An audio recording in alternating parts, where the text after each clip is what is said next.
This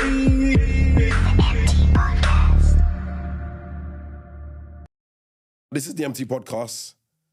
I'm Sirelli, and to my right we have Rain Bomber Clark Nelson. No 4-4. No. No, it's two different. That went ages ago. It's two nice, yeah, but it's two different things, isn't it? Okay. Rain underscore Nelson. Yeah, no, I mean, No thunderclap, no nothing. no, You're on your that's when Jay puts the thunderclap in and all that. Okay. I mean, And to his right we have Citrus. Yaga yo. It didn't sound It's the convincing. Citrus in the house, and we're running the show. And to his immediate right we have Dad. now he has to start but in the building. I mean, cut that stuff. Buddy in the building, aka The Truth. Thank you very much, gentlemen. Why does he change the tone of it to try and add sus? it's like a Jerry Springer thing, you know? Look, can you Like lot just suspense. Be. What does he say? Be good night if you can't be. Whatever he says. It's like. Be careful. Yeah. If you can't be good, be careful. Something. He's trying to do that. But I mean, whatever floats your rain boat. is back. I'm here, man. Rain. 2 minutes, bro. Brother, today's hurricane. Longer than 2 minutes, even though I didn't sign in. Right. No one can verify that. That don't mean your hair, bro. Prove it. That don't mean your hair. Right now. Yeah, AI is very, very powerful nowadays. Is this the real rain? Oh my days, AI. But we're not going to get to it. Yeah, wait. That's for another That's podcast. the next thing. So what's today's topic? So today's topic is, do you really need a live-in partner? Now, I'll put some meat on the bones. I could just say no, but all right then. Meat on the bones. So relationships predominantly now means that you're in a household with you, a partner, or a family of some sort, be it a pet, a child, a relative, or an extended member of the family. Now, in society now, and in today's society in particular, people are working round the clock. Their social lives are taking up so much more time. They have commitment issues. They have these things. There's the cost of living. There is working from home. There are so many factors now that have changed the dynamics from when our parents were youngsters and they were finding their way and building homes.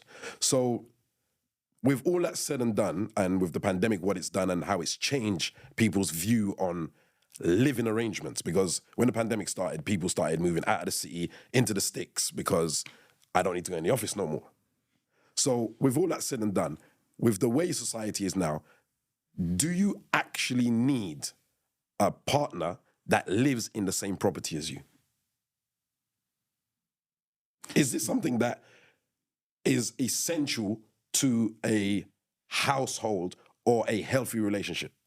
So what I'll start with is, definition-wise, for you lot, what would you consider to be a relationship? Well, see, technically, a relationship is two people that get on. Because that, like, again, look, Citrus and Buddy Wait a minute. have a relationship. But again, if you think of it, Sounds mad. no, Jay started.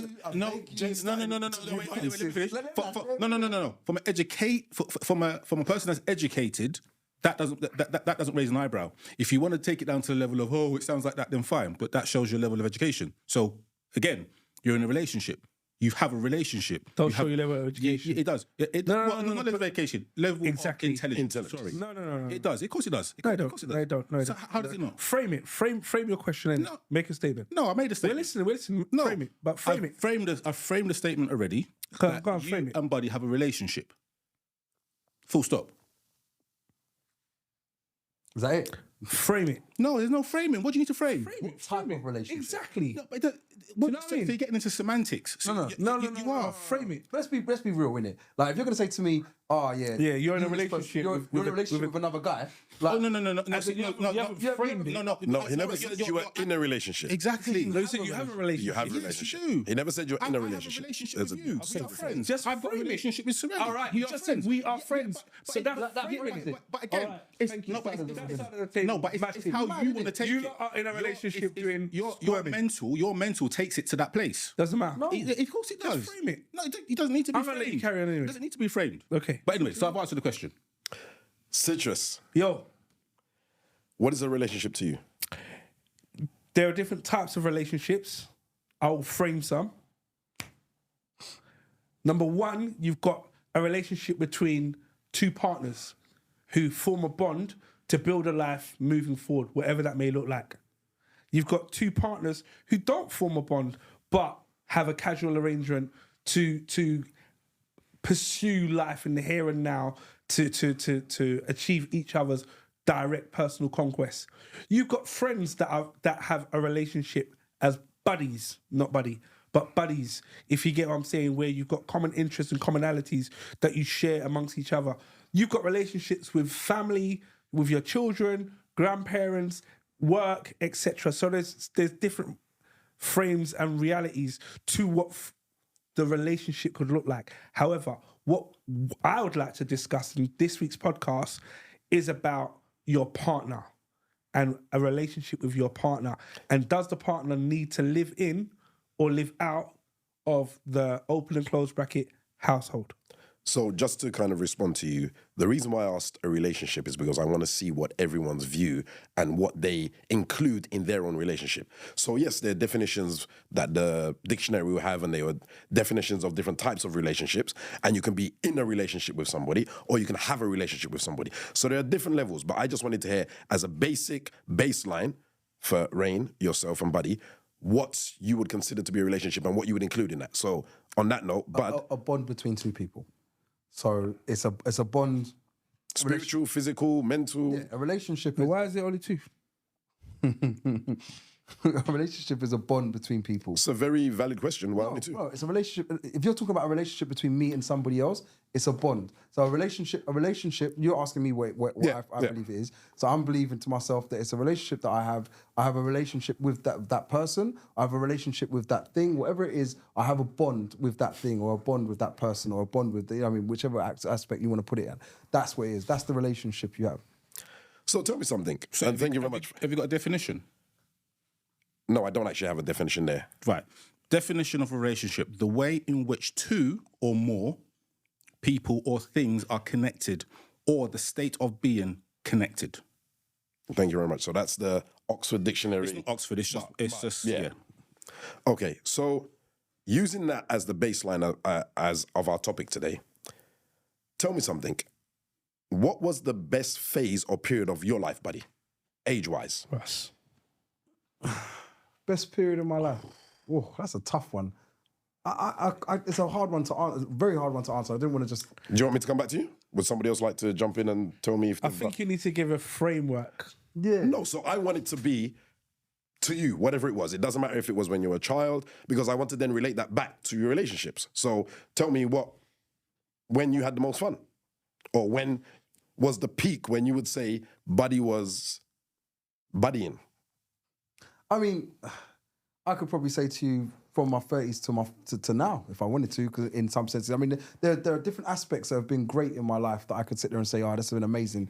Holidays and having my child and relationships that I've had and bonds that I've had with people and the fact that I run my own company and I'm not now working for someone or trying to establish where I want to make it or what I want to do. You know what I mean? I've now got a vision of where I'm at the point of where I'm going to be at, basically. And so either going to build from there or, you know what I mean? This is where I'm at. So if I was going to say to myself when, I'd probably be like from 30 to 40 probably. You know what I mean? Whatever that looks like. But I can also, when you say it, I can think to myself, there was a time when I was in my 20s to 30s where I could say, I didn't have to care about stuff very early in my 20s because I was living at my mum's. And there was time where I don't have to worry about the mortgage, the bills, the electric, the this. I don't have to worry about things like that. They're none of my concern. I'm out here going to raves and partying and just enjoying life. So when you say it, it's very, like I think Citra said, need to be a little bit more framed, but just to give an answer to your question, really brief, 30 to 40. I'll do Okay. 20s, Yes, I say early 20s. I'm trying to remember. I think it was Doesn't need to be precise. When I was on radio, so I was a station in Tottenham called Heat FM. So I was in a crew called Shot Crew, and obviously we were playing out raves, money, radio, BBC One Extra when One Extra just bust, you know. So those were good times. And then like we was traveling, playing out in different areas of the country. So that would have been the best time. I had a good not say I haven't got a good friend group now, but those were the guys that I came out of secondary school with, and we started doing that in the ends. And it was because you mentioned the word fun, and that's what I've latched onto. So that was a very fun time. Okay, Citrus? Late teens, I would say. Late teens, early 20s. And what made it the best time? Because still young enough to have no fear and enjoy life, and whatever life presented, we just got through. You were there, bruv. We just got through it. So there was a nothing. There was no responsibility. Do you know what I mean? And as I said, latching on once again to the whole fun aspect, it was definitely about. Like I remember something that comes to mind is, do you want to go on holiday? When? Next week. What do you mean next week? Next week. Let's go on teletext. That's how old we are. Let's go on teletext and find a holiday. You need to explain what teletext is, bro. Yeah, enough people don't understand. It was the internet that was on the TV. Do you know? What's it? It was internet that was on the TV. Blue and red. Pure different CFAX and Oracle. Remember Oracle and CFAX? Yeah. So and went on to teletext and found a flight. Literally a week later, we're on a plane, not even knowing how, why, what's going on, how we're going to pay for everything. It's just, we're just there. Now, being that free and that socially mobile, yeah, I haven't been anywhere close to that. And that was a happy time that I can always go back to, and it fills me with complete joy. Now, don't get me wrong. Obviously, having children is a different type of great feeling. However, that feeling was also met with extreme caution because I didn't know what I was doing. It wasn't fun though, was it? It wasn't fun. Exactly. It was scary. And that's what he said. Do you get what I mean? So if I went back to the fun aspect, it was, I had my own flat, also on the radio, playing out in raves on the local estate all the way up to the West End. Do you know what I mean? Complete madness. Sorry, do you know what I mean? To jump in, but Rain, you said having children wasn't fun. Do you honestly believe to yourself creating the child wasn't fun? I had enough fun, before creating. Do you know what I'm saying? Creating the child must have fun for me. All right, and then on top of that, having the joy of having another being that you love. In essence, probably more than you love yourself. It's not fun. Let Rain answer. I was shit scared, man. Yeah, scary. You know the reason why is that when you look at the mortality rates and how many children pass away at birth, I was terrified. Cot deaths and all those kind of things. All of that stuff, cot deaths, then your partner passing away. I was probably one of the most worried times of my life. And obviously when my partner gave birth, and he cried, there was a relief there. Oh, but there was still the the child. When he cried, he was the child. Whoa, is there something I don't know? there was a,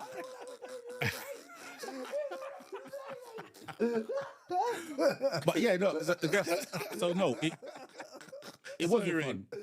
It wasn't fun. No, I'll be professional. Keep it going. For me, it wasn't fun. The fun with my child has come in the ages of between like say 2 to like ongoing. That's the fun because you get to appreciate them more. They've gone through. They've had all their jabs and or not and whatnot, and there isn't that risk of. And you start to know what you're doing. Yeah, I still don't know what I'm doing, but you know what I mean. I suppose, you know what? Like, no, I'm not going to say child. I'm not going to say where any of my children were born. It weren't fun. It was. Yeah. I was very happy. Yeah, but of course, fun isn't a word I would use in that. Do you know what I mean? You're because there were times where literally, and I'm not even saying I did. What's it called? The night feeds and all of that.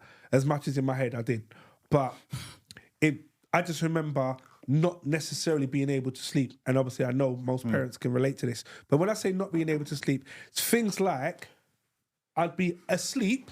Just high alert. And then someone 4 doors down, doorbell will ring. And I will wake, hello? Wondering what's going on. My partner at the time was asleep. Little one was asleep. I was wide awake. And I'm like, wow, I now do not know how to relax. So I can't attribute that to fun because it was quite a a pressured time. Yeah, I get it. No, definitely. I'm with you on that 100%. So, for the argument of the purpose of this discussion, has everybody here lived with a partner? Yep. Yeah. Yeah. Yep, don't have to say now, but in the past.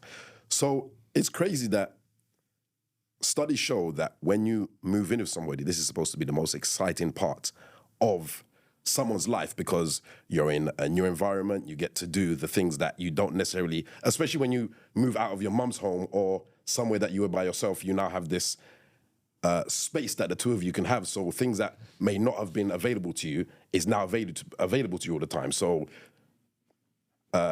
having fun before the child reaches and doing all these kind of coming home. Well, the article actually says things like unplanned intercourse.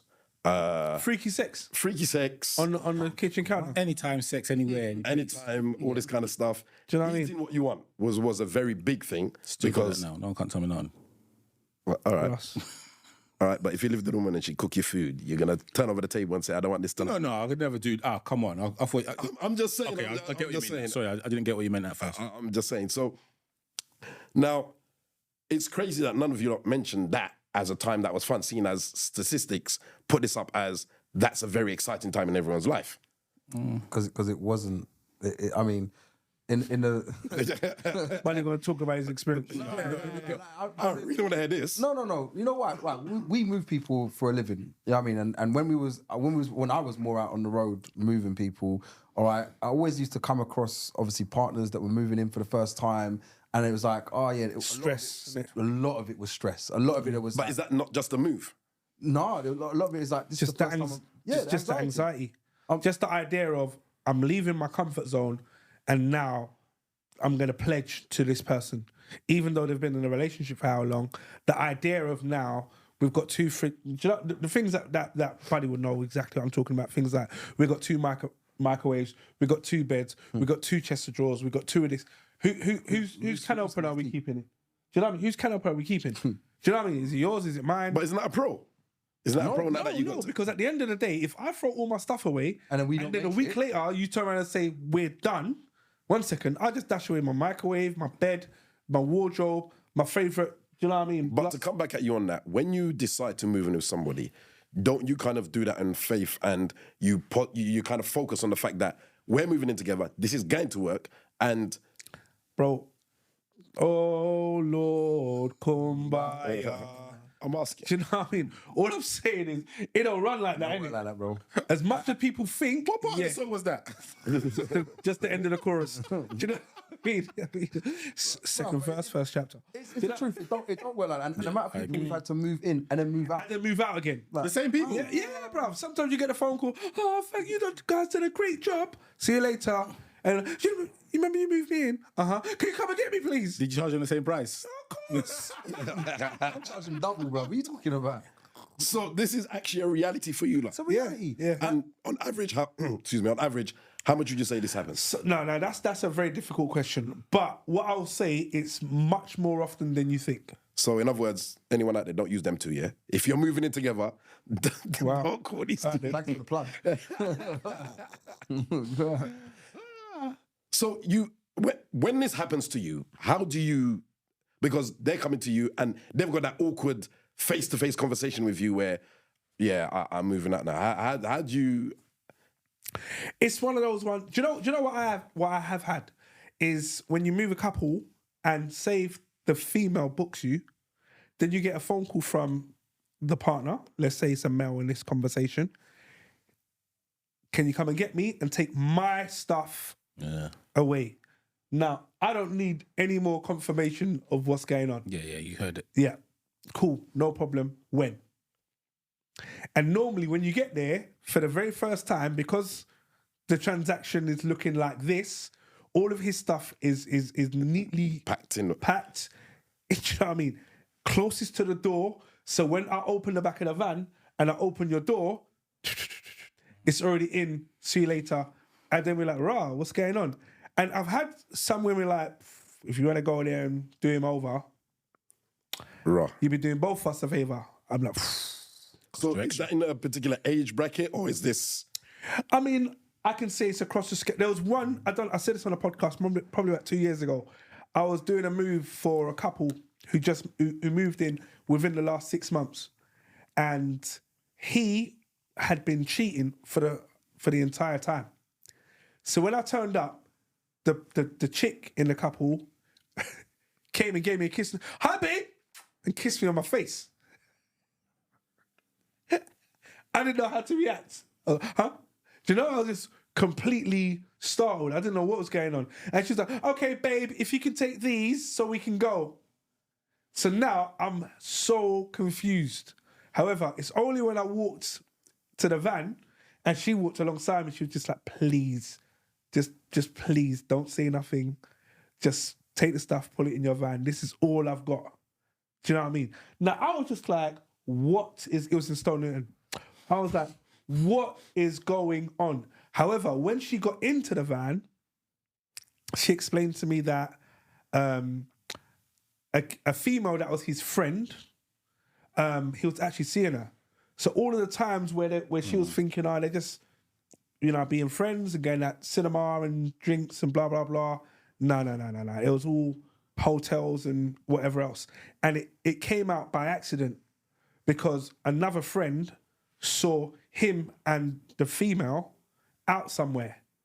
And then when that friend questioned my customer, so do you want me to slow down? No, go for it. I'm yeah, there. when the friend questioned my customer was like, wait a minute, that weekend you said you was at your mum's. Oh. So how was you out with this? And then the investigation came, and then it went all crazy. But yeah, it's not all rosy, do you know what I mean? However, I do have a question to pose back at you. I saw a meme, and I think it's been trending, and it was a statement that came out, and it said that couples do not put the same energy into retaining relationships now that they did 15 years ago.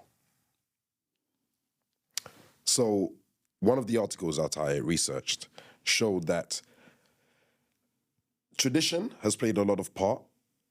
There's been a lot of studies showing that people now are more confident and they have less, I don't want to use the word respect, but they have less respect for the police, for just things that the older generation took much, much more to heart. And it's down to things like being punctual. Like you tell an old person, I'm coming to see you next week on Sunday at 2:00, and you do not turn up or you're half an hour late, it winds them up to high heaven. It's like the biggest insult. Whereas somebody who's half their age, you tell them and you don't make it, yeah, they're upset, but they're like, okay, they're focusing on what I can do next. So there's a big move in what's happened with people's view on respect, roles, and duties, I suppose, because the older generation saw getting married and looking after, for example, if they got someone pregnant, it was a duty. There was no question. You got to marry that person. It was, we now have a kid. We now have to be together. Now that's not seen in that way. It's seen as... All right, Sitch's got a story. No. So it's not seen that way. My grandparents got married when my grandmother got pregnant. And it happened within a week. Shotgun thing. It wasn't even a shotgun thing. It was because the older generation don't believe in shotgun. We're getting married on Wednesday. It's just we're getting married on Wednesday. This illusion of we're going to go away, get married, and come back. Yeah, there was none of that. The parents ain't allowing you to do that. You got this person pregnant. Okay, you two are now a family. You're getting married. We're going to help you find a place to live. And we're going to support you. And when the kid comes, we'll do what we can to help. You know what that's saying about it takes a village to raise a child. So they had that kind of mentality. That's what I've seen through the older generation. And the irony is, a lot of the older generation were actually doing a lot of the things that we do now, but it was done in secrecy. It was done. So, for example, I know an elder couple. I'm not going to bet you up because I spoke to you about this. They've been living in the same house for over 50 years. Each partner has his own or his and her own room. They may go, the older they are now, obviously the intimacy is slowed down, but they will sleep in their own rooms. when they were younger, they would go to meet each other. Sleep in their own rooms. Yeah. This sounds great. They got separate rooms. So that we just go sprawl out and open a window. Don't even get us like, man, what you said. these are the things that we got to be talking about. This I'm waiting to get to the meat. But this is the problem. That's how the Queen and Prince Philip How do you know? it was on Crown. Is our royalist, isn't it? They used to sleep in separate rooms. The royal correspondent. No, they used to sleep in separate rooms. That's how they did it for years. Okay, So however, what you're saying isn't I want to get to some All right. grimy. What are the perks of living with someone? Actually having somebody in Half house. the bills. Wait, Or whatever percentage of the bills you're willing to pay. So if they're unemployed, problem. Unemployed. Never said living that. together. Rah, it's like you can't live with if you're not No, working. you can do, but let's be real. If someone's unemployed and they're living with you, But they're your partner. oh, so they're your partner, okay? Because it could have happened. Living They could have been made redundant. Or Rah, man, as soon as you're unemployed, you're a flatmate. no, I didn't realize. no. Let me just take away my smoke just in case. Rain is like, You're saying as it's soon as you come unemployed, you are now No. a flatmate. Man, move that rain cloud real quick. No, obviously one second. you would have made that. You would have made a decision to be with someone if they were unemployed. I personally, What? Say again? so You wouldn't make that decision to be with someone if they were unemployed. Is that what you just said? No, I didn't say that. Oh. So if you got into a relationship and you found out the person was unemployed, that's your decision. If you want to be in that relationship, right? But you weren't living with them at the time. Yeah, I know. Yeah, Right, you're tripping, bro. I'm not tripping. I'm not sure if maybe I'm not phrasing it properly. You find out, you get into a relationship with somebody and then you find out they're unemployed. It's up to you as the person to say if you're going to move in that person, right? Yeah, carry on. Yeah, but that's my point. It's up to you. So it's not that you find out that it's not like you find out that they are unemployed and then you say, right, fine, I'm going to tear. You've made the decision before. So, question, and sorry to direct this at you, and I know everybody else probably wants to direct it at you as well. So, let's say you do move in together. Right. Yeah? You meet this person. But in fact, let's take it back a step. You meet this person, you two are getting on like a house on fire. This, as far as you're concerned, is the woman for you. The woman looks at you and this is the guy for me. Yep. You would hold your relationship on pause until this person is back in employment before you move together? If that was, so for example, they've become unemployed. They now need to move out of their property because obviously they can't afford it until they find another job. You have... Ample space. I didn't want to say ample space because as soon as two people come You said together... get on like a house on fire and rain is in the house. You got half You're a not working bed. out. You got half a bed that's vacant. Are you going to say, I would let you move in, but you're not working, so therefore you can't move in? If someone's become unemployed, I think that's different. If you meet someone and they're unemployed and then you do your checks and they've never been employed for the last 3 years, then you've obviously got a problem. What's the problem? Well, for me, I like that'll be it. a I like it. Do what Problem. checks. Do what checks. Are you asking for a CV? It's not. You find out. You can find. You find out through conversation. If you're getting on like a house on fire, obviously you're going to be able to find out details in regards to that person. Yes or no? Yes. Yeah. So, Is it like, show me your Equifax score? Yeah, where does this matter? well, for me, it would matter because if I'm thinking long-term relationship and we're going to build Then they have something, to have a good Equifax score. well, it's not about Equifax. Stop copying his bars. Use your own ones. What I'm saying is Can we that have some lightning, please? Just no, please, Jay. We had some earlier on. It's fine. It's fine. if the person's been made unemployed, obviously there's something that they're going to get back into work. If the person has been unemployed for 3 or 4 years and I'm thinking, right, you're going to be my long-term partner, hold on, 3 or 4 years, well, I would have I'll be having the conversation, right, so She wants to be a housewife. well, okay, well, and that's all good. That won't work for me. But you like her. You got on with her. House on fire. It doesn't matter, because I like something or someone doesn't mean I have to go for it. So no employment, no dice. Yeah, so what's that bank balance got to do with the relationship that you have? Because what is a relationship? Because she can't pay half the bills. Is this a problem? No, she can't contribute at all. So she contributes other ways. How? Right.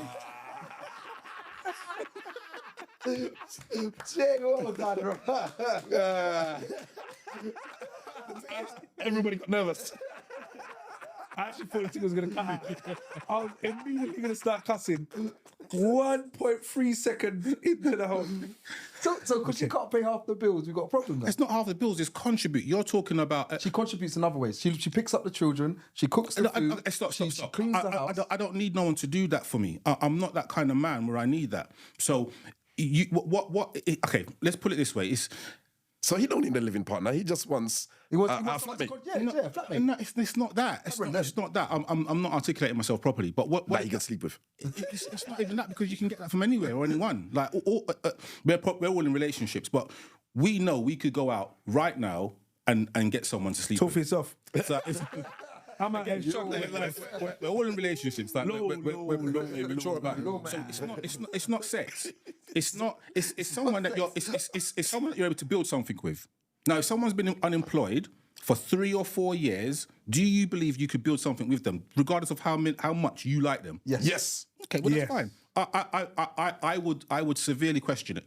Now, there's so much to unpick from. Rain is on some Mazarek. No. I respect the stance because at the end of the day, if I didn't think about my daughter's 20, if she's turned around and said, I'm finishing uni, I've got 3 interviews at a top firm that want to employ me, and I want to introduce you to my boyfriend, and he's starting his own business. He's a rapper. What does he do? He makes rap videos. He makes drill videos. What? Yeah, the last one he did was great. It got 84 streams. Mad thing. Wait. See, even when you're doing this, All of a sudden, my view on him as an individual, I'm like, where is this going to go? So bringing it back to the point, What's the future look like? you wouldn't want him to move in with your daughter. There you go. So Rain's saying he doesn't necessarily want to be my daughter in this same situation. I can't knock it.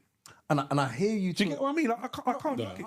Because he's set himself a standard. And if the standard is, I'm meeting you here, meet me here, innit? So question then, in that case, And meet me here isn't necessarily equal. It's just, I'm going to pull all of this weight. the person's you going need to to contribute. pull that weight. Exactly. Do you actually need a living partner if that's the case? If you can afford all your own bills, you're comfortable in paying for everything and doing everything your own. Do you actually then need a living partner?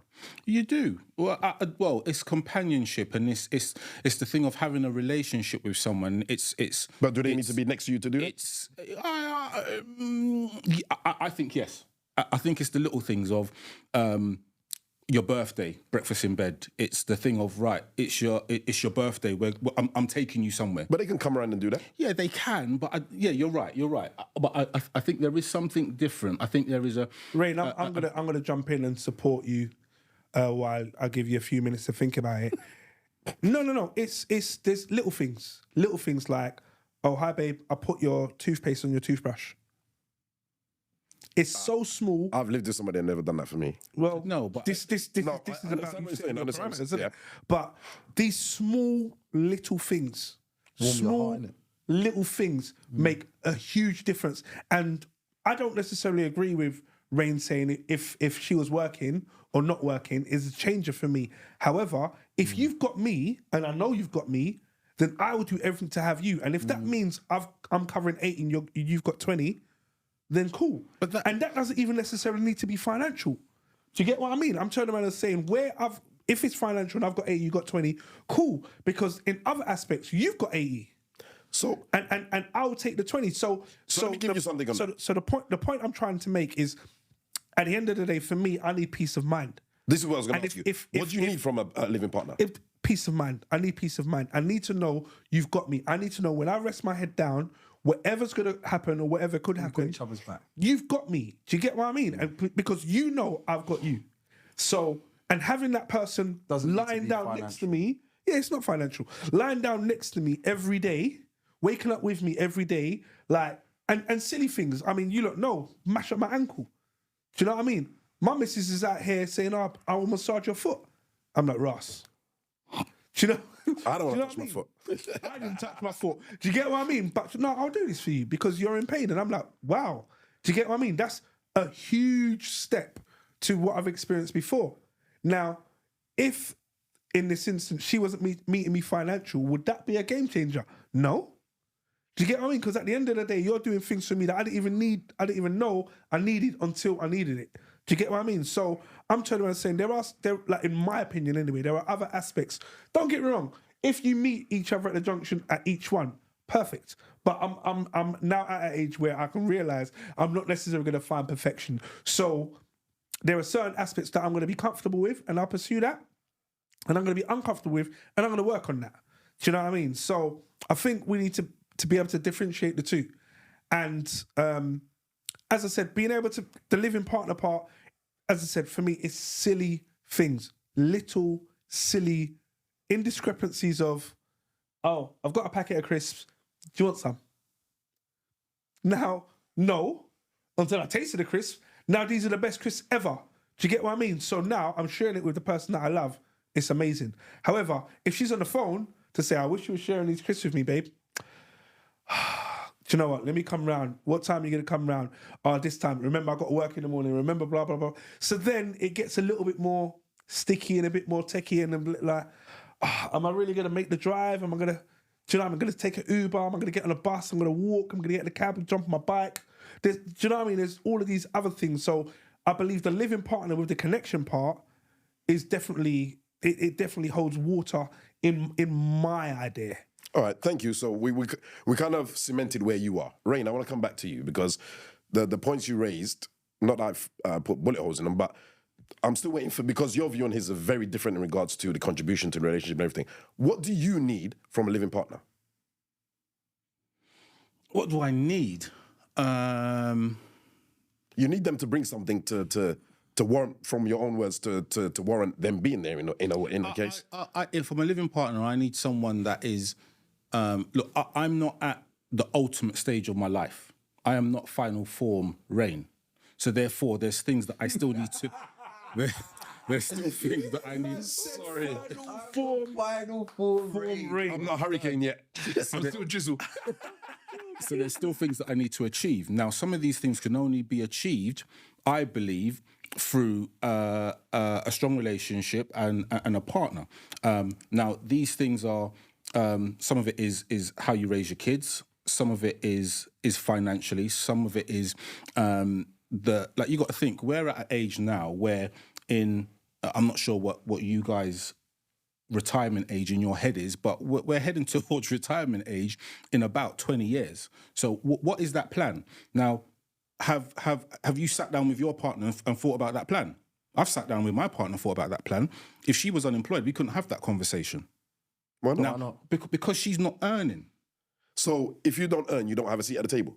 If you don't earn, you can't contribute to that plan. Of course you can. How? Yeah, about to say. How? Tell me. So just to break things down simply, let's say, for example, your living partner, let's not put kids in the situation because I think that's an unfair leverage to say, you've got kids, because if you've got kids, it automatically becomes you need a living partner. You shouldn't be raising, or the child will benefit better from having the two parents around. Potentially, but yeah. Yeah, so let's not use the child as you're in a relationship with someone, that person's not working. You are working on your future. However, every day you go to work, you spend £25 on lunch.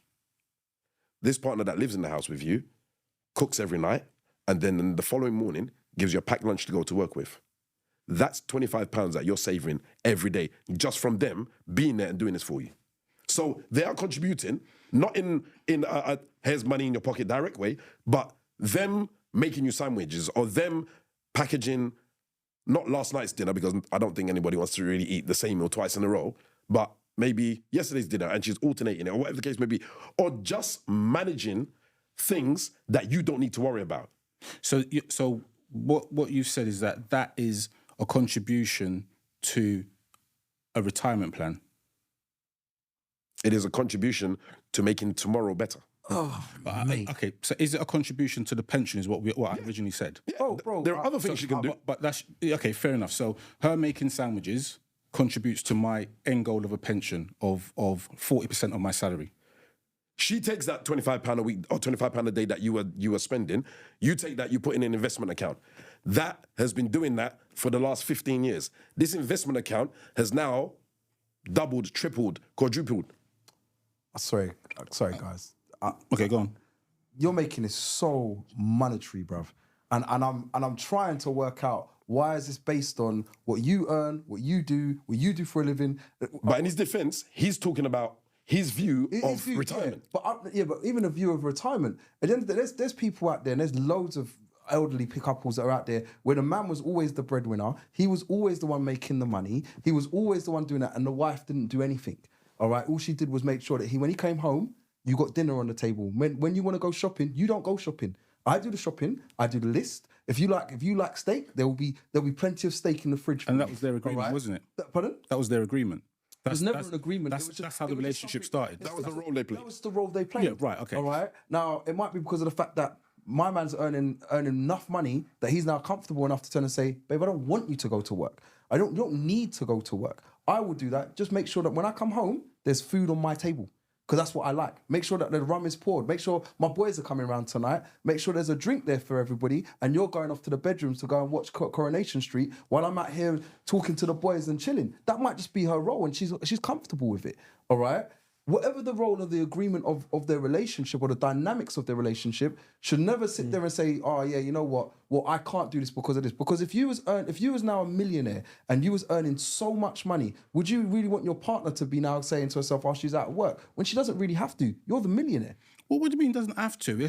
Okay, I think I go back to Dean's thing about his daughter. Would I want my daughter to be in a relationship with a millionaire and depending on him? Bro, but you're changing it. Would I want my daughter to be? Would I want my daughter to be with a millionaire and depending on him? If she got with a millionaire, she got with a millionaire. Kudos to her. Like, there's people out there that get on with, they go with all these stars or these rich and famous people, all right, and then they're with them. They're making millions now, and they're doing what they're doing, and however they're living. There was times where, obviously, if you use even the Wayne Rooney situation, and Wayne Rooney got with Colleen. And she basically she wasn't doing anything, and all of a sudden now she's making whatever she's making, or she's living off of what she's living. Wayne Rooney's out there doing what he's doing with grannies. She's still getting paid. Allegedly, I was about to say. She's still getting paid. All right, you know what I mean? So she was still cool. She was willing to get past that. So when you're saying, why was she willing to get past it? Because she's still getting paid, bro. So it comes down to her getting paid as to why she's still living in a big ass house. So irrespective of the disrespect that she got, allegedly. She's happy to continue. Well, I wouldn't want that for anyone. But that's her choice. Exactly. Now, we're not talking about the dynamics of everybody's relation. That was just a situation that I actually put to the table. But I'm saying to you, you get into a relationship. The relationship is based off of how well I get on with you, how well we as a couple can work. All right. If I love that person and I'm attracted to that person, and how much fun do we have as a group, as a collective? Now, if at the end of the day you're financially stable, because we came into this as two separate entities, all right? Now you will have whatever finance, however you've been living before you met me, all right? You was living, all right? So you can still live on that, whatever that salary or budget or whatever it is that you're living on, and I can live off of whatever I'm living off, because we weren't born together, all right? Now we've come together, we now start to work out what future looks like. All right, and we can try and come together and build something together. So if somebody is you meet someone that's unemployed, my idea would be more to say, can I build them?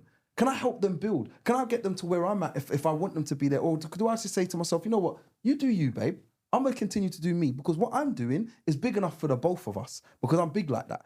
All right, and if that's the view that I want to have, so there's so many different sides of it you're looking at. But financially, when I'm looking at a relationship, I couldn't care less. If you're making money, I'm happy for it. If you're not, then... But let me jump in at this point. Thank you. Bringing it back to that, just want to ask about the question before you go on.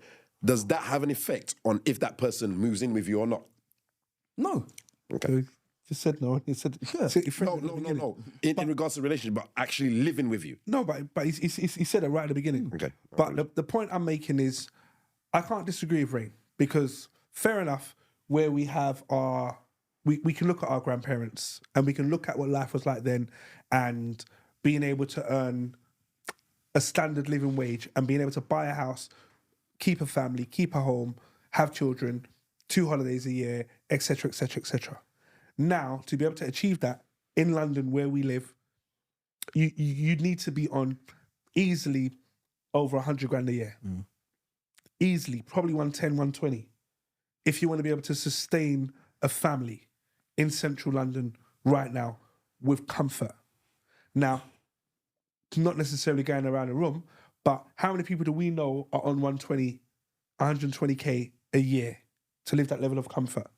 However, if Rain earns 60 and his partner earns 60, or Rain earns 70 and his partner earns 50, or whatever the combination is, or of getting close to the 120, I mean, I know that's quite a high figure. No, I know what you mean though. No, I get But what you're saying. if now, for him to be able to achieve the holiday, because he spoke about retirement, holiday twice a year or 3 times a year in retirement, be able to look after his grandkids in retirement, be able to sustain the life he wants to live in retirement, he realizes doing it on his salary at, and I'm giving you a pay rise or whatever it is, at 60K a year ain't enough.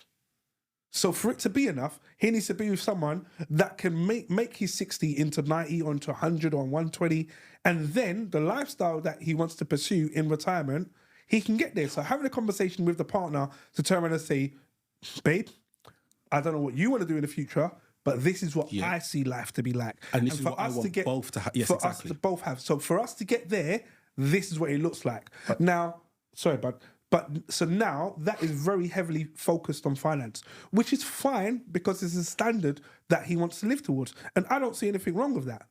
However, as Buddy said, if I met my girl, she's walking to the job centre and I'm walking past the job centre, and then we link and we meet eyes and this, do you know what I mean? Love at first sight and whatever else the case is, and I click and whatever else. And then we have the conversation. She's like, I'm not working. I'm between jobs. How long have you been between jobs? 4.5 years. You're not between jobs, isn't it? Whatever it is you're trying to do, it's not working. So now we either need to reframe what you're aiming to achieve in your career, if this is the path you want to go down, and you have to meet me at my retirement plan. Alternatively, I'm going to alter my plan to be able to meet you where you are, because whatever we don't have in retirement, we have in the here and now. And I love you for the person who you are and the person I met coming out of the job centre, for example. Do you know what I mean? So I think if you try to frame it one way, it looks very transactional.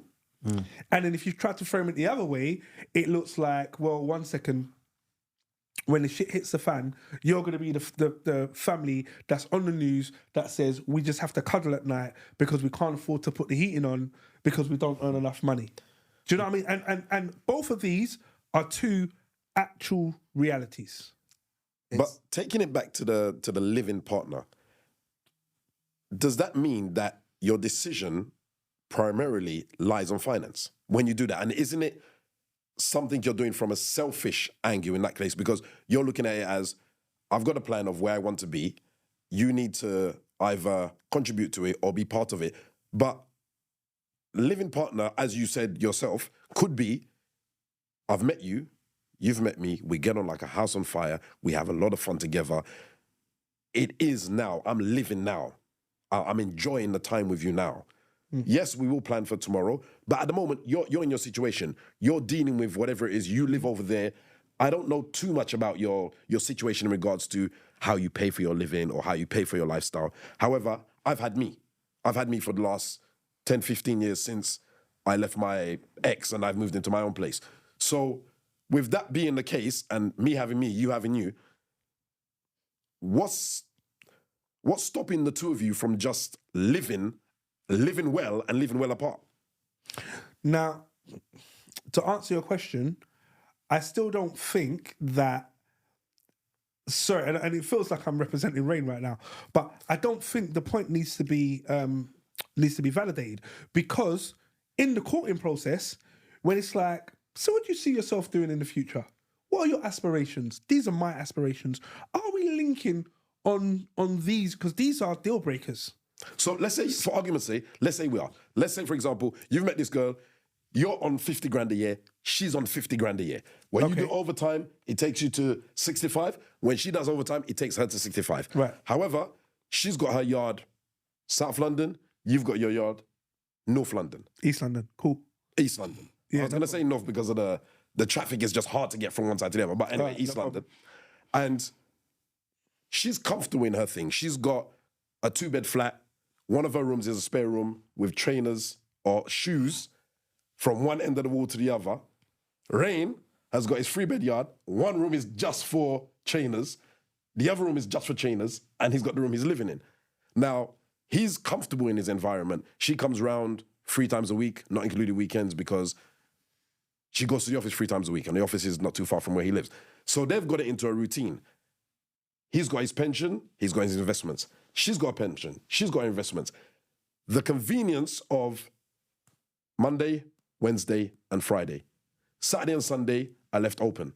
If you're going out on Saturday, I won't see you. However, on Sunday, it's family day. So we do our best to not come to each other's house, but to go and do something. So we may go for walks or whatever the case may be. What is wrong with that? There's no finance in it at all because she's not bringing anything that you don't have and you're not bringing anything that she doesn't have. In that situation, do you need her to live in your home? I'm sorry. I don't want to disregard your whole moment that you just said. I'm just sitting here and I'm just flabbergasted that we've stuck on this whole financial situation. With No, but we've eradicated that now because both of you are on the same... Yeah, but you're now telling me about same wages. Why are we still talking about Okay. finances? Because I'm going to help it. So to frame it, he's turned around and basically eked out that finance has now nothing to do with Think of what the conversation's about. It's about living in partner and living together. You and your partner earn exactly the same amount. She lives in south, you live in north. So it's not an issue. So finance is now no longer an issue. Do you need to live with her? Is what Do you now need to live with her? Is the To question. live with her to build my relationship. Now, I agree. I think So you need to be physically next to the person to build your relationship. I've already said that. Because there's a future. I like cuddles. Not even just I like that. cuddles. There's a future. You like cuddles? 1 second. There's a future. All right. He ain't gonna say yes, you're gonna jump on him. But there's a future plan in it. All right. No matter what your situation, if you build a relationship, in the beginning part of any relationship, I meet a girl now and we're together for the last 7 months. All right. No, we're going to talk about what it looks like when we're together. All right. But we're not there yet. All right. So I don't need to be living with you. I can come and stay on a certain amount of days and you can come and stay at mine a certain amount of days, but we're not there yet. After a certain amount of time, we're now saying to ourselves, well, look, we've been going out for a year, 2 years, or whatever it might have been. All right. Come, where are we going now? Because the next step is that we must live together because I'm sleeping at yours, you're sleeping at mine. Why must? Because it's the way the future the future of your relationship. That's how it builds. You're Why? Because It's my aspiration. but it's grade one. It's great. It's not a real relationship if you're going to sit there and say, oh well, we're going to. It's not a real relationship. We're not going to live together in any form. I or way. totally disagree. No. Listen to what I'm saying, really. All right, because it's a case you're saying, oh, it's not a real relationship. We're never going to live together because you're going to live there. I'm going to live over there. Why are we going to constantly do this? There's no aspiration. Because I like my own space. Then if you like your own space, be single. Because I like being in a relationship. But that's not a relationship because you got no aspiration, you got no future plans to turn and say, what is this like when we come together? What's this like when we have children? What's this like when we're living in each other's space and we're dealing with each other's finances together? At the moment, we don't have kids. As a couple, because the moment at this point you're not a couple, you're in a relationship, but you're not a couple because you're not doing things. Because you're not doing things together. So answer me something, yeah? When you were dating and you were going out with somebody and they lived where they lived and you lived where you live, are you saying you want a couple? You're building your relationship. I asked you a simple question. Are you a couple or not? No, because you're jumping and making a point to make.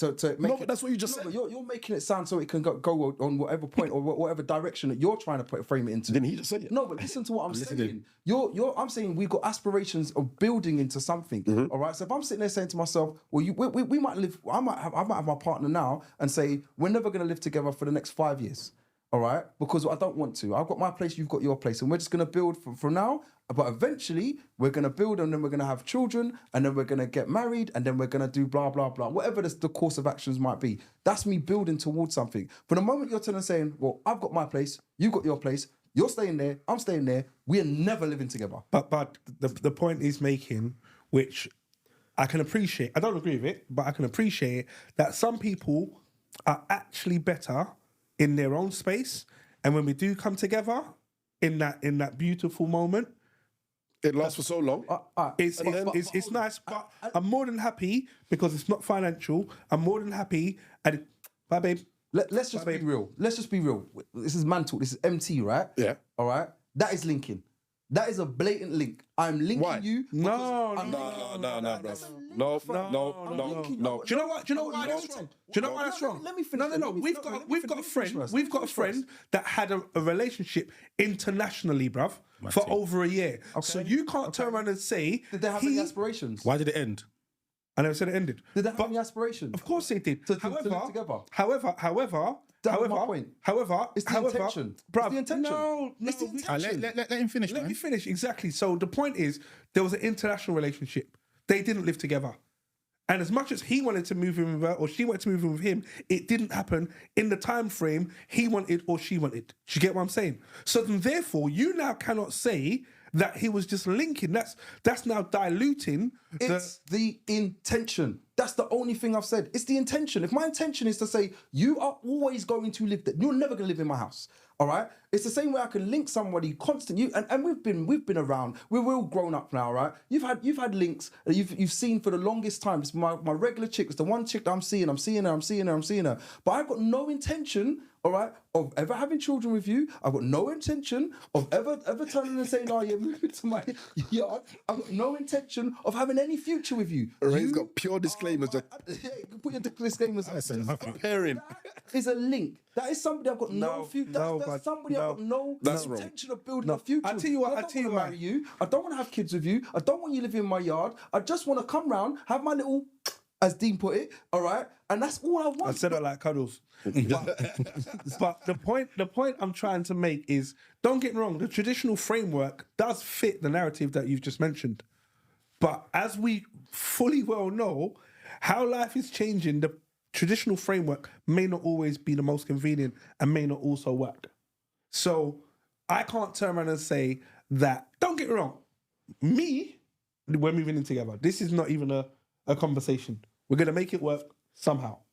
However, I can't turn around and say everyone that's in a relationship has to live together. No, I never said that. I said, and this is what But then you then said, you're saying intent. You said But it's called linking. If you're not, which is the if you're not wanting to build a future, I have no, like I just said to you, I've got no intention of having kids with you. I've got no intention of living with you. I've got no intention of marrying you. All right, I just want to keep it as you live over here, I live over here, and we just continue seeing each other. Because and I like cuddles. All right. And I'm It's a cuddle shit. It's a cuddle shit.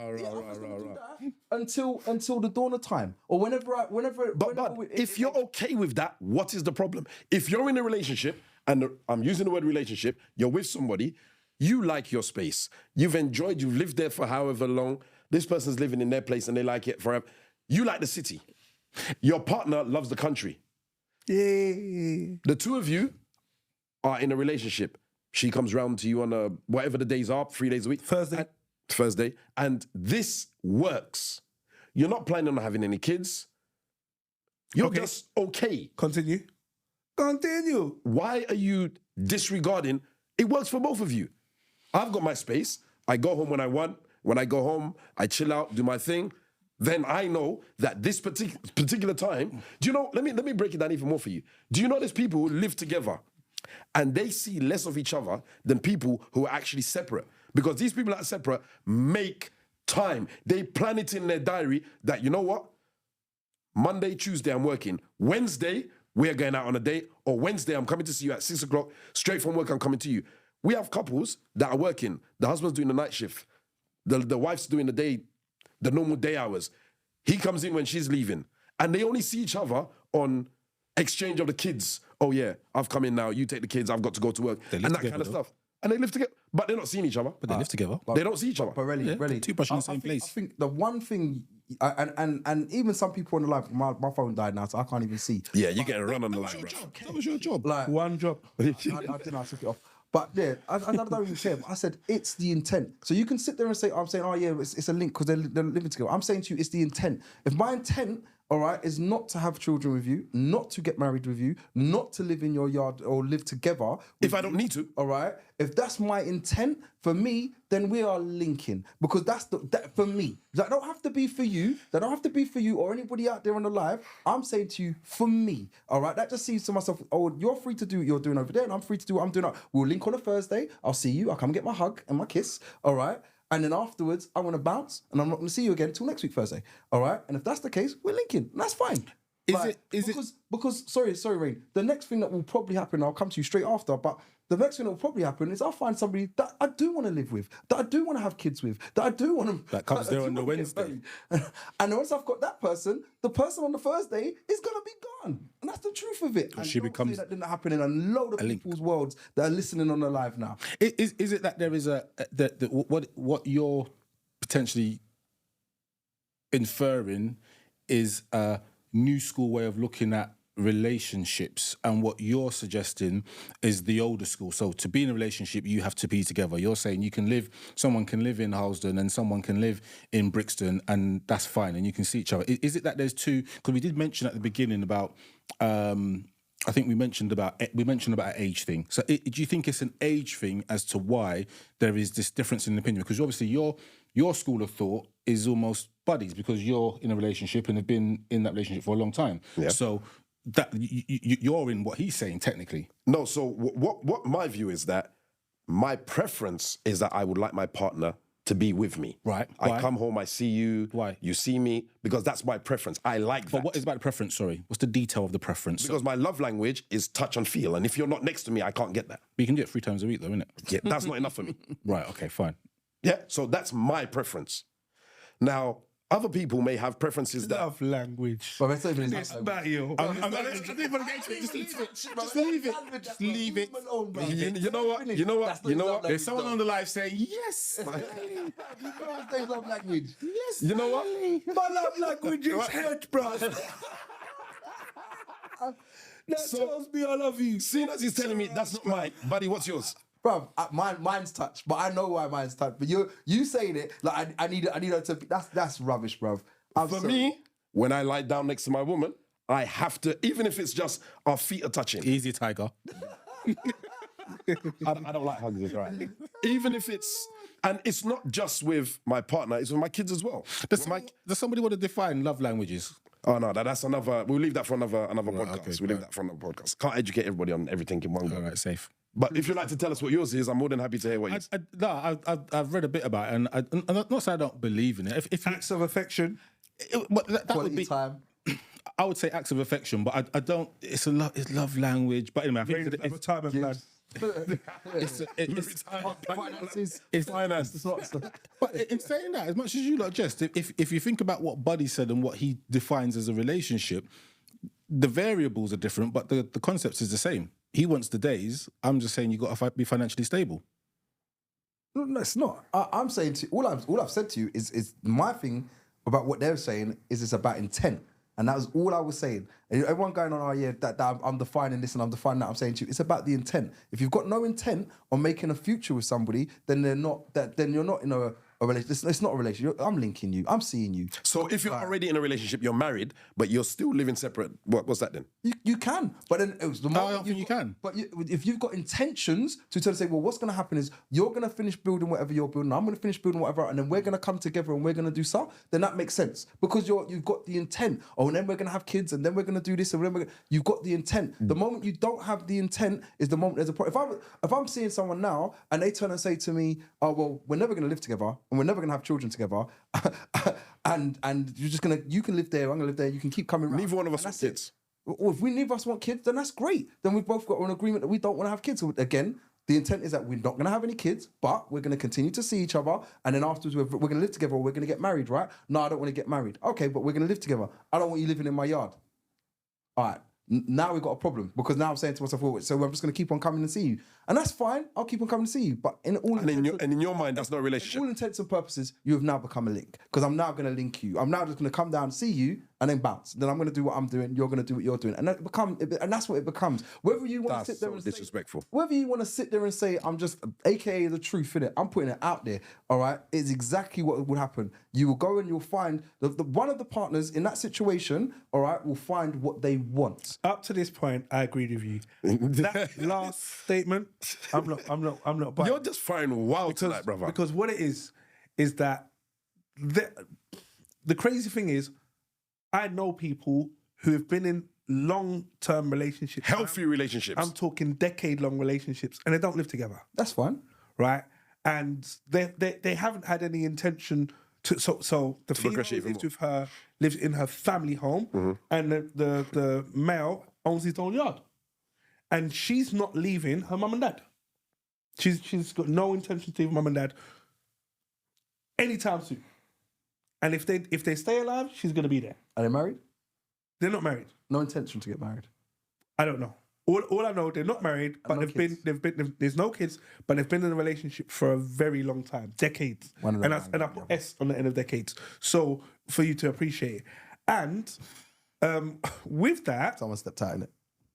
no, it's not even about someone stepped out. It's just the arrangement works for them. So he will go around to her parents' home, which is what it is, and spend time there. She'll come down to his home, spend time there, but they don't necessarily live together. And this arrangement has worked for them. And I'm not turning around and saying it could work for me. I'm too demanding for that. There's always exceptions to every situation. There are exceptions. So Sorry, you can't then turn around and say, cut the story. I'm going to finish. No, I'll let you finish. I'm just going to ask a question about what you just said before you move on. All right. How often, if you do know, does she go to his to stay there, or is it like? I don't know, but that part to me was irrelevant because at the end of the day, they go to see each other. The point I'm making is you're saying because there's no intention to move in together, that one of them's going to step out, which is raw. That's a raw statement. It's wild, bruv. It's not wild because do you know what the funniest thing is? In a relationship, we need to marry up. We need to be compatible, right? But you're saying we can only be in a relationship if we live together. 1 second. Do I ever get to finish my sentence? All the time. All right. Like You always finish your sentence. Talk non-stop. about certain people jumping in the middle. Go on, you got the time. All right. But I'm saying to you, if you're gonna sit there and you're gonna say to me that they wouldn't want to step out, if you're not comparing, you're not doing what I want you to do, and I've got a different end goal and you've got a different end goal, is there not a chance to say to yourself, well, you know, I might do my own thing, or I might do something that, or go with somebody that's gonna have the same end goal or have the same things that I want to do, they're gonna want to do it, or they're gonna sit there and say, oh, let me just stay with this person because of what? Because I know to myself, for example, I want children. I want more kids. So if I'm now going to be with somebody that doesn't want any kids, all right, does it work? Okay, right. However, this is a very interesting point, and it changes the surface of the conversation. Now, it doesn't change it in the wrong direction, but it does change it. So I'm going to come to some of the comments on the live, and thank you for all those on the live. It's kind of busy right now. And Oops, I Did It Again said, I don't think that's a family, if I'm honest. And this was the conversation about two people living separately and being in a relationship. So they're not necessarily trying to grow a family. Not trying to grow a family. I was going to say, is a relationship the same as a family if there's only two people involved? She said, it sounds like a single life to me. Pardon? You just said, I was ready to jump, boy. Nasiche says, it depends on the intentions for your future. Size of the house is irrelevant. Whose home is irrelevant. What works for your future together? Question mark. There you go, future. Miss Oliver says, it sounds like a lack of commitment to me. I'm just saying. Now, with just those three comments just there, once again, and do you know what? I have to respect Buddy on his point. What's come down here is about intention.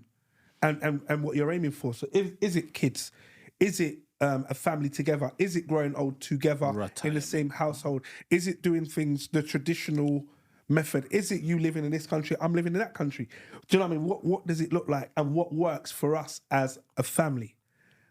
As a relationship. As a relationship. And what you're prepared to take on board. So Black Stargram says, imagine moving every partner you are in. So every partner you've been with, I presume he's meant to say, in a relationship, into your house.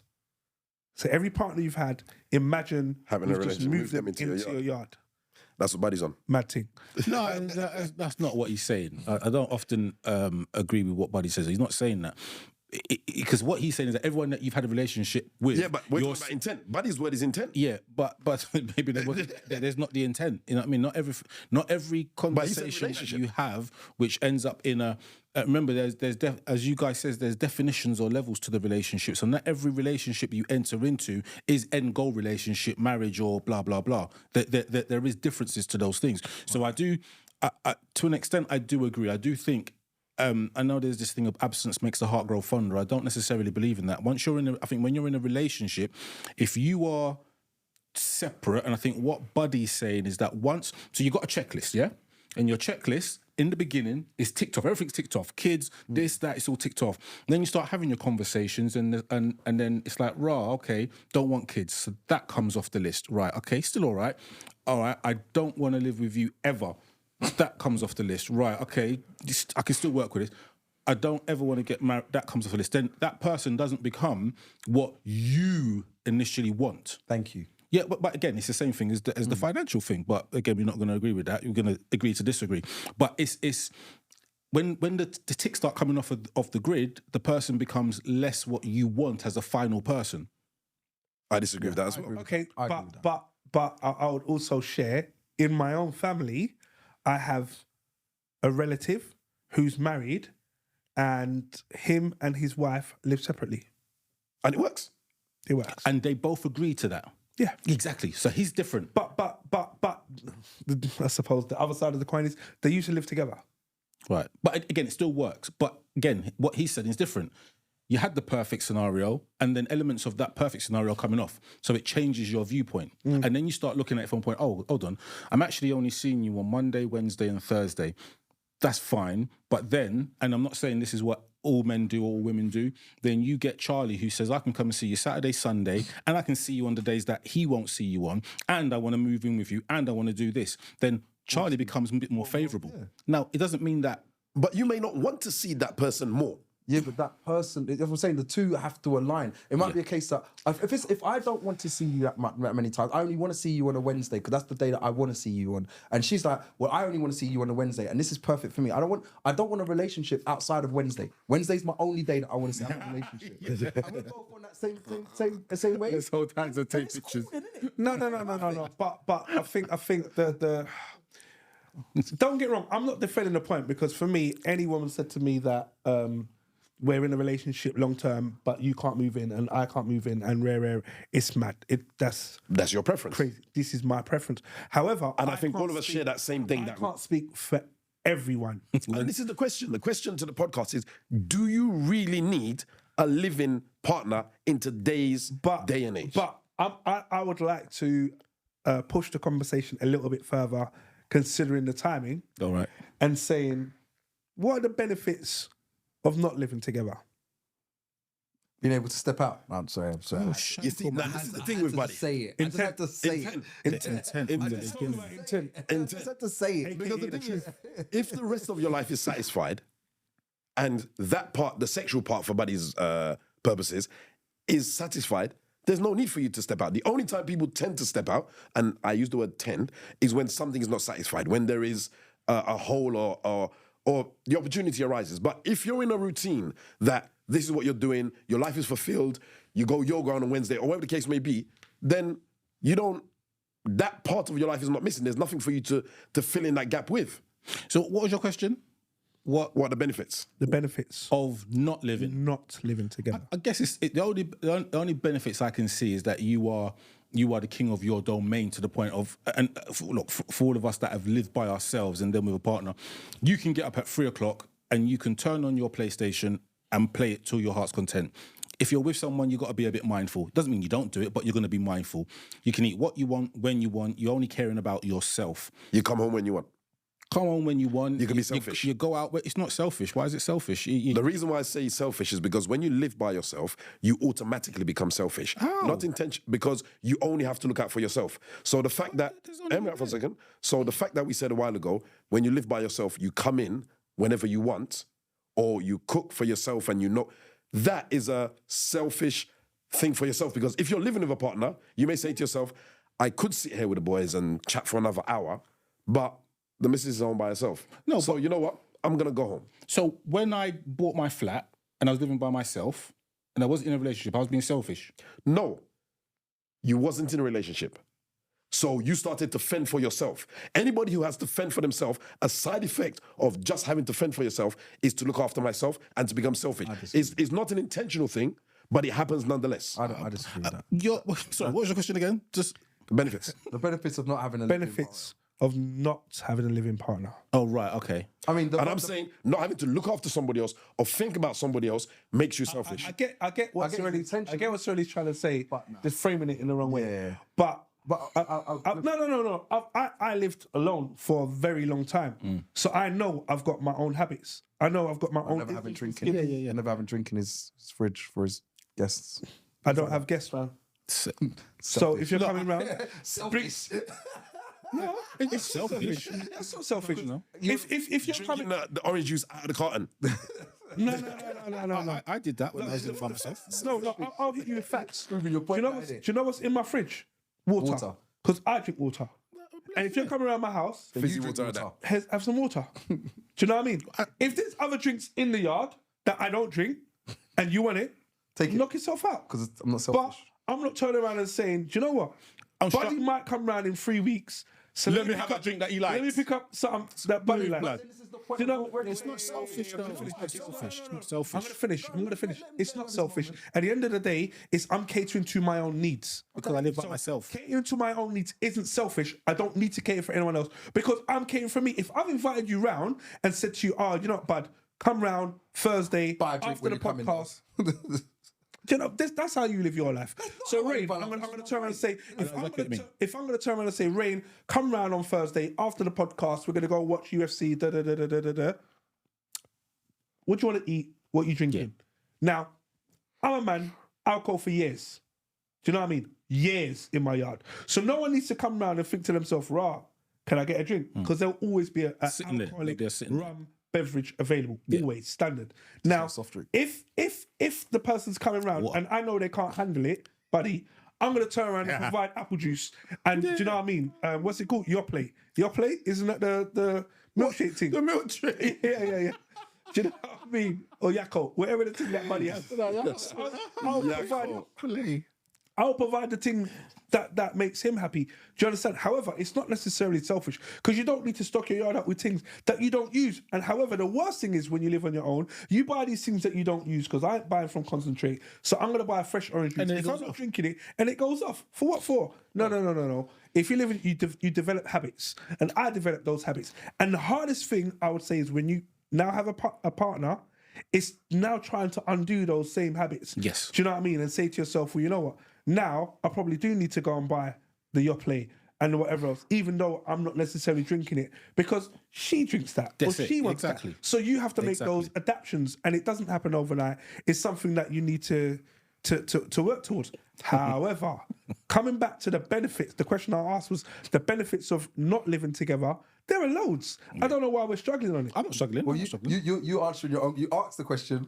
Asked And then you answered the own question. You don't, No, but you like should be in. You like should be in. No, You like should be yeah, in. You jumped straight definitely into should be it. in No, it. I answered. No, you answered. Yeah, and he went back to Ah, himself. go on, your turn. Go on, you. Go on. So, and the only thing I would say, it allows you space. That's the only thing. What you said just a minute ago, all right, was exactly what Sirelli just said, was it makes you selfish, all right? And the That's reason- not selfish. All right. I don't think. you Can I understand- finish now? I don't think you understand the definition of selfish. Can I finish now? All right. You can do what you like, my friend. Because when he said it about making you selfish, you said it develops habits, and what he said is actually correct according to what you've said. All right. Because at the end of the day, things like not buying drink for other people, because at the end of the day, I drink water, so water will be in my fridge. All right. And that's all that's going to be in my fridge because that's what I'm drinking, and I'm not going to cater for anyone else. Myself, who does shopping all the time, all right, as I provide drink for my son, I provide a separate drink for people, my guests that come, and I buy my own drinks, all right? Those are the free drinks that I buy Now, right now. Right now, and I've been doing that since I've lived on my own. You can go to my fridge today because I went shopping today,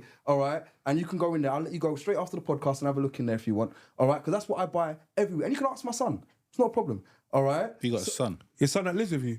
Yeah, so That doesn't drink ginger ale. like I said, So doesn't sound. I'm going to help you out. The definition of selfish says of a person, action, or motive lacks consideration for other people, concerned chiefly with one's own personal profit or pleasure. That is the definition of being selfish. We didn't say that's what you're doing. You're saying if you live on your own, you will cater for yourself. That's what it is. It's not being selfish. You're just catering for you. However, if, as you said, if you got your son, if you got your partner, or whoever comes round, you're not necessarily going to buy just for you, because that would be selfish. And especially if you know the person's coming round or you've invited guests, you're going to accommodate for them. I can't understand they're not the same thing. And especially as Sirelli's saying, if you got a non-living partner who comes around on a Wednesday, you'll make sure that there's apple juice in there or whatever it may be. Saying is, according to Sirelli's point, this is my only thing. Sirelli's point was you develop habits and you become selfish. He said that. Then he said it's not selfish, but then said exactly the same thing, but tried to remix it and frame it differently. That was my only point. So I stand by the point. When you live by yourself, especially for a long period of time, you indirectly become selfish subconsciously because you have been, let me finish, because you have been fending for yourself. You do not necessarily take other things into consideration. So if you go out, you come home when you want. Whereas if you have a partner in the house, you'll be like, oh, maybe I should go home now because the partner is home waiting for me or they're by themselves. So little things that you would not normally take into consideration, you now have to take into consideration. Yeah. When you live by yourself, you do what you want, you say what you want, you leave your shoes where you want, you wash the dishes when you want. Yeah. When you have a living partner or you have somebody that lives in the property with you or that spends most of their time there, you have to now change that. And that selfish streak that you may wake up at 5:30 in the morning, you may have to curb that because your partner sleeps until 8. I think selfish is the wrong word. There must be a better word to describe what you're saying, because I loosely get what you're saying, but the word selfish doesn't fit. You read the definition. What you just said is not the definition. Because you think for yourself. You only think about yourself. But you can only think for yourself. What do you mean you can only think for yourself? If you're living by yourself, you can only think for yourself. Who else are you going to think for? Yeah, if you've got someone who comes down 3 days a week, you make sure that you've got something in that fridge for them on the 3 days a week that they come down. On the other days, who cares? Because you're not expecting nobody. If you've got a son that lives with you, you have to make sure there's other stuff in the fridge. Yeah, but what if you, for example, I buy for my son one, but I'll also buy a separate drink, for example, for a guest that might. Who drinks it? My son ends up drinking it sometimes, but how many guests do you have on a week? In a week, hardly any. To be fair, well, right. Maybe. So you're buying that drink for your son? I just buy it. I buy it because I know to myself, just in case, Relly might turn up, Citrus might turn up. Okay, how many? Okay, we're on Thursday now. How many people have turned up randomly at your house that you bought a drink for? One. Right, and did they drink that drink? Yeah. Right. So then you've bought a 2-litre bottle of drink for one person that's going to come round, and then you're just going to screw it up, and then your son's going to drink the rest. Probably. Who did you buy the drink for? Really? For many guests that turn up at my house? Well, no, because your average of guests that come round to your house is one every 4 days. So it's nonsensical what you're saying. 7 days. Yeah, okay, sorry, yeah. So can I just ask a quick question? And it's going to seem backwards. When you lived by yourself, how many plates did you have? I had 4, because that's what came in the set. How many what? Plates. I bought mine from IKEA. I think it was 6, actually. 6. How many glasses did you have? Same thing. Me, bag of glasses. Why did you have... But I had one big glass that my brother bought. Hold on. Why did you have a bag of glasses? Because I'm a social person. So I like to invite my friends around and everyone has to drink out of a glass, not a plastic cup. Oh, right then, yeah. You know what I mean? There's certain standards that I'll keep So why did you not, seeing as you're only catering for yourself and you only have to think for yourself, why did you not have one plate, one fork, one knife, one spoon? What did he just say? The reason why he had them? Because he's a social person. Right. So you're a social person. I'm a social person. I beg you get your own bars. It's not about own bars. It's not about own bars. I have to think, if I lived by myself, my mum and dad would come round. So if my mum and dad come round, what am I going to give them? Or a thing out of one cup? That doesn't make sense. I think the point you make doesn't make sense. Because we all know people. We all have friends. So are we really saying we're going to have one cup, one set of knife and fork, even though it's impractical because you can't buy one knife and fork. You can buy one plate, but would you put that in your cupboard? Why not? You're catering for yourself. Yeah, but you are catering for yourself, but by your own admission. If you buy one, you do not intend to have anyone else around, and that's the difference. So when I went and purchased my plate set, I didn't buy one plate because I intended to have my brethrens round, my chick around, my link around. If my mum turned up, I can't be turning around and saying, people round. Yo, mum, we're going to have to share the plate. You know what I mean? Let me eat first, I'll wash it. Wash it up and then you can bring eat. your own things. You Do don't have things at your yard. Or here's a plastic plate or here, plastic cups. Makes sense. Do you know when people give plastic cups in the yard? Don't give me that. Do you know what I mean? I don't want it. Plastic cups, plastic plates, plastic forks. Keep it. I don't want it. I'm not hungry. But I think it's definitely two sides of the coin. One side is being sufficient of self, and the other side is being selfish. Now, selfish means you are intending to just look out for you and you alone. There's certain man we know that will go to a cupboard or go to a fridge and pour themselves a drink, sit down, sip it, look at you and be like, what, you're thirsty as well? Brother, if your intention was to get up and make us a drink, then we would all be drinking right now. But you Isn't that a side effect of that person living by themselves? No. Okay. This is how they are. Do you know what I mean? We some of our brethren's got only child syndrome, and I'm not even an only child.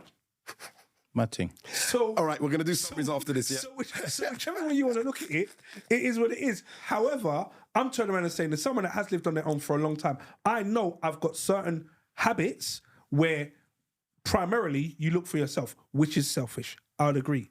However, how I live my life is not with selfish intent, because I'll never go and do something thinking, rah, Sirelli's there, Buddy's there, Rain's there, my missus is there, my kids are there. Da-da. However, I want this.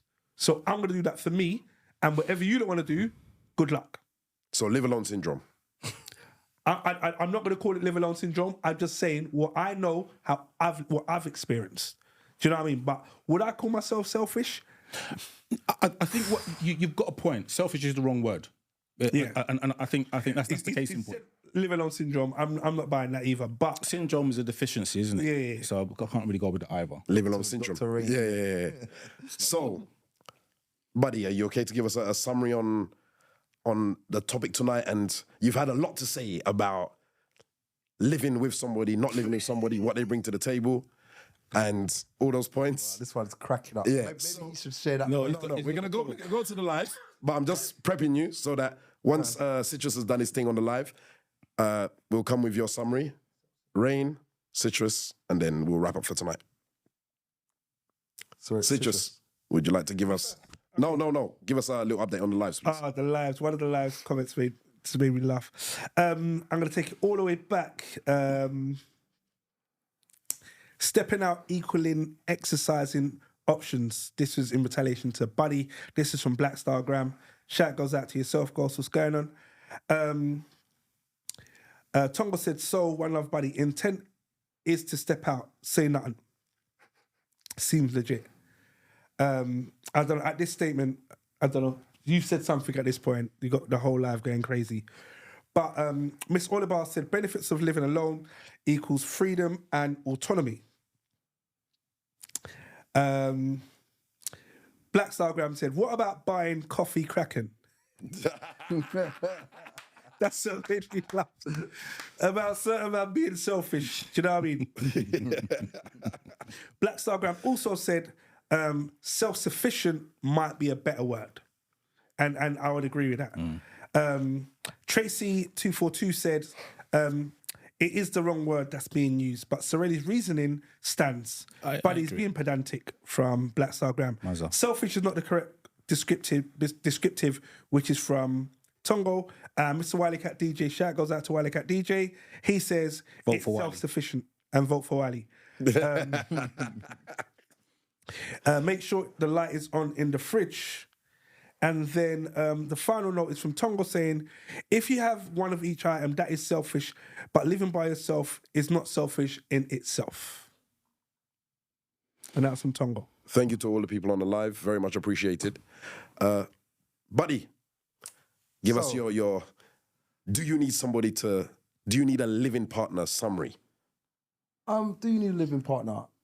If you plan on having a relationship with this person, you need to have intent to build something with them. And that's what my whole statement from the beginning is. You have intent to build, whether it be living with them, whether it be marriage, whether it be children, you have a future. It's about building.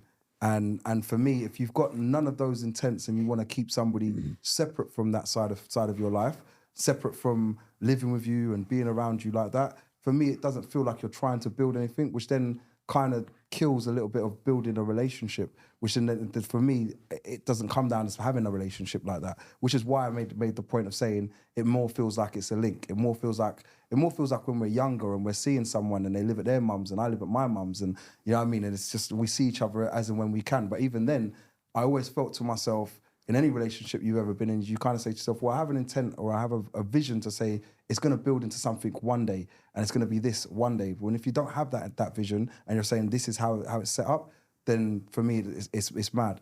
However, my other point I would like to make is if two of you agree that this is the way that you want to live your life and this is the vision that you have, then obviously at this point you make a perfect partnership. You make it work. That is then the relationship. So there are a different side to it. If that's what you want, then that's what you both want. And if it's what you both want, then obviously no one ain't stepping up because that's what I've agreed to. I want to see you. And what was said on the live was every Wednesday, and Wednesday's the only day I want to have a relationship, then that's what it's going to be. And that suits me and that suits her. And that's perfect. And that's when it works.